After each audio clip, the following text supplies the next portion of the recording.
साथियों नमस्कार, मैं महेंद्र लोधी। साथियों, विश्वविद्यालय वे बड़े शिक्षण संस्थान होते हैं जहां स्नातक, स्नातकोत्तर, पीएचडी की उपाधियां अर्जित की जाती हैं। तो आज मैं बात करता हूं ऐसे ही एक बड़े शिक्षण संस्थान की, जो इसी वर्ष मार्च माह में प्रथम स्वाधीनता संग्राम की प्रेरिता अमर शहीद वीरांगना रानी अवंतीबाई लोधी जी के नाम पर सागर में स्थापित किया गया है।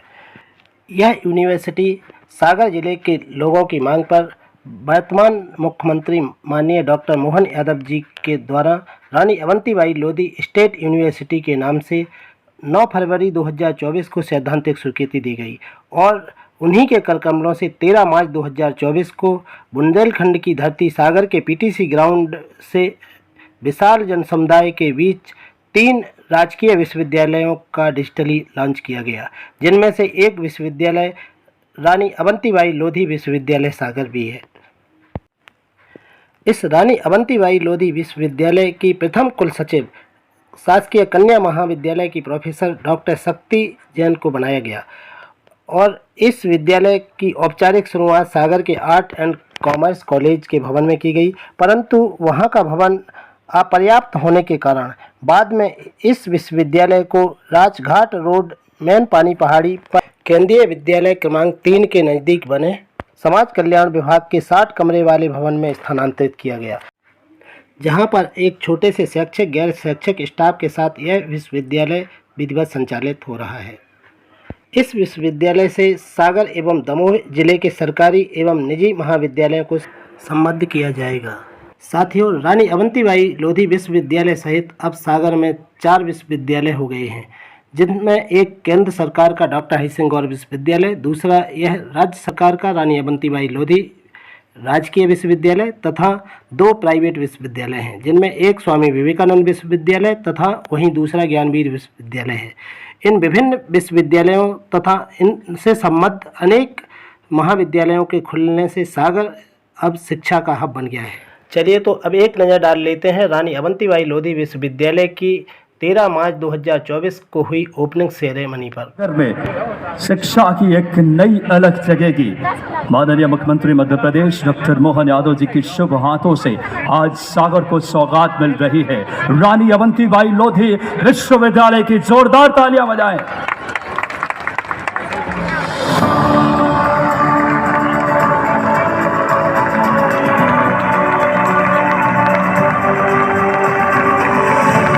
एक बड़ा दिन मध्य प्रदेश के शिक्षा को एक बड़ा पल है। माननीय यशस्वी मुख्यमंत्री जी के शुभ हाथों से शिक्षा के क्षेत्र में आपको बताते चले कि 26 जनवरी 2024 को सीएम मोहन यादव जी के द्वारा उच्च शिक्षा विभाग के अंतर्गत 3 राष्ट्र के नायकों के नाम पे ये 3 विश्वविद्यालयों की स्थापना की बात करें संकल्पना थी और आज वो मूर्त रूप ले रही है। जोरदार तालियां बजाएं। सागर में इससे बता दें कि लगभग 60,000 से ज्यादा छात्र लाभान्वित होंगे और जिससे कई सागर दमोह जिलों के छात्र छात्राओं की भविष्य बदलेगी। और ऐसे यशस्वी कर्मठ मुख्यमंत्री जी सपनों के भारत मोदी जी के उस स्वप्न को साकार कर रहे हैं। पूरी जोरदार तालियों के साथ बिना किसी देरी के मध्य प्रदेश के विकास के शिल्पकार, हम सब के जन जन के नेता यशस्वी मुख्यमंत्री जी को आदरपूर्वक आमंत्रित करूंगा।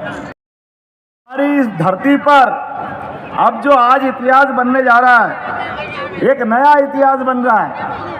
पूरे देश के 700 से ज्यादा जिले हैं, लेकिन पूरे देश की तो मालूम नहीं मेरे को, लेकिन ये मध्य प्रदेश के लगभग 55 जिले में एकमात्र जिला बन रहा है सागर, जहां एक नहीं 2 सरकारी विश्वविद्यालय, भारत सरकार का भी और हमारी सरकार का भी, राज्य सरकार का। ये एकमात्र गौरव अगर किसी को है तो सागर की धरती को है। और उससे बड़ी भाग्य की क्या बात है कि जब हम हमारे विश्वविद्यालय बनाएं तो विश्वविद्यालय के नायक कौन होना चाहिए, किनके नाम पे वो नाम रखा जाना चाहिए, आप बताओ किनके नाम पे होना चाहिए। से अंग्रेजों के खिलाफ अपने प्राणों की बाजी लगा करके देश का सम्मान से सिर ऊंचा किया, ऐसी रानी अवंतीबाई लोधी के नाम पर करने की हमारी सरकार ने घोषणा की।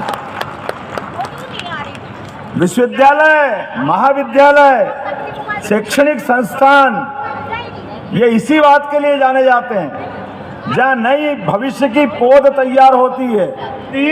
और नया विश्वविद्यालय भी दिया और 100 दिन के अंदर करके दिया, 100 दिन भी पूरे नहीं हुए नई सरकार को बने को, लेकिन 100 दिन से भी कम समय में इसी अगले सत्र में हमारा विश्वविद्यालय प्रारंभ होगा। इसी सत्र से हमने कहा विश्वविद्यालय का भूमि पूजन होगा, उसकी बिल्डिंग बनती रहेगी। अभी 2 महीने भी नहीं हुए, जोरदार ताली बजाओ, शैलेंद्र जी बता रहे हैं, लेकिन आपकी मांग मान ली गई और अगले इसी सत्र से हमारा विश्वविद्यालय कामकाज करना शुरू करेगा। अपने सभी पाठ्यक्रम, अभी मेरे जानकारी में आया है कोई लॉ के कोर्स की बात कर रहा है, कोई नए कोर्स की ओर की बात कर रहा है। यहाँ के बच्चे जो कोर्स चाहेंगे, जो पाठ्यक्रम चाहेंगे, वो सारे के सारे अपने विश्वविद्यालय में खोले जाएंगे। रानी अवंतीबाई विश्वविद्यालय में कोई ऐसा कोर्स नहीं बचेगा जिसके माध्यम से हमारी मन में एक टीस रह जाए कि ये कोर्स होता तो और अच्छा होता। सागर ने सदैव पूरे प्रदेश का नहीं, शिक्षा के मामले में देश का नेतृत्व किया है। दोस्तों, रानी अवंतीबाई लोधी राजकीय विश्वविद्यालय का अभी स्वयं का भवन न होने के कारण समाज कल्याण विभाग के भवन में यह विश्वविद्यालय संचालित हो रहा है। शासन प्रशासन द्वारा सागर शहर के नज़दीक इस विश्वविद्यालय हेतु ज़मीन देखी जा रही है। जैसे ही ज़मीन चिन्हित व आवंटित होती है, उसका भवन भी शासन द्वारा बनाया जाएगा।